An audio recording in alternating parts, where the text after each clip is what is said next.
ধনেপাতার মধ্যে কাঁচা ডিম দিন আর দেখুন কি হয়। ধনেপাতা আর ডিম দিয়ে এমন একটি রেসিপি তৈরি হবে যা গরু, খাসি, মুরগির মাংসের টেস্টকেও হার মানাবে। আর এটা বানালে কেউ বুঝতে পারবে না এটা ধনেপাতা দিয়ে তৈরি। যারা ধনেপাতা পছন্দ করেন না তারাও এই রেসিপিটি চেটেপুটে খাবেন। খুবই সহজ এবং অল্প খরচে দুর্দান্ত একটা রেসিপি। এটা বানাতে ধনেপাতার মধ্যে 4টে ডিম দিয়ে ভালোভাবে মিশিয়ে নিতে হবে। আর এগুলো ভালোভাবে মেশানো হলে একটি ব্লেন্ডার জগে ঢেলে দিতে হবে, কারণ এটাকে আমরা ব্লেন্ড করব। আপনার বাসায় ব্লেন্ডার না থাকলে সমস্যা নেই, আপনি এটাকে শিলপাটায়ও পিষে নিতে পারেন। সেক্ষেত্রে এটাকে একেবারে মিহি মানে লিকুইড বানিয়ে ফেলবেন, যাতে কোনো কিছু অবশিষ্ট না থাকে। এই দেখুন, এমন করে নেবেন। এবার অন্য একটি জগে দিয়ে দিব 2টো টমেটো। এখানে আমরা আগেই টমেটোগুলোকে কেটে রেখেছি। ভালোভাবে ব্লেন্ড হওয়ার জন্য হালকা একটু পানি তো দিতেই হবে। এবার এটাকে ভালোভাবে ব্লেন্ড করব। এটা হতে হতে জানিয়ে দিন আপনি কোথা থেকে ভিডিওটি দেখছেন। এই দেখুন, টমেটোগুলোকে ঠিক এমন করে নেবেন। এটা একেবারে মসৃণভাবেই ব্লেন্ড হয়েছে। এবার একটি টিফিন বাটিতে দিতে হবে সয়াবিন তেল। হালকা একটু তেল দিলেই হবে। এই তেলটাকে হাত দিয়ে চারপাশে ছড়িয়ে দিবেন। আর তেল ছড়ানো হলে এতে সেই ব্লেন্ড করা ধনেপাতা আর ডিমের মিশ্রণটিকে ঢেলে দিতে হবে। ধনেপাতার যে এত চমৎকার তরকারি হয় অনেকেই জানে না। দেখুন, অবাক হয়ে যাবেন।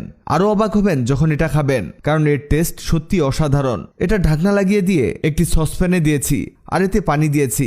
মানে এক কথায় পুডিং যেভাবে বানান সেভাবেই এটাকে বানাতে হবে। 15 মিনিট পরে এর ঢাকনা খুলে দেখব এটা আসলে হলো কিনা। এটা চেক করার নিয়ম হচ্ছে একটা কাঠি নেবেন আর এই কাঠিটিকে এর মধ্যে প্রবেশ করাবেন। যদি কাঠি ভেজা থাকে তাহলে এটা হয়নি, আর যদি শুকনো থাকে তাহলে এটা রেডি হয়েছে। আমাদের এটা হয়ে গেছে। এবার এটাকে তুলে নিয়ে চপিং বোর্ডের মধ্যে ঢেলে দিব। ওয়াও, দেখুন কত সুন্দর হয়েছে। এবার এটাকে কাটতে হবে। কিভাবে কাটছি দেখুন।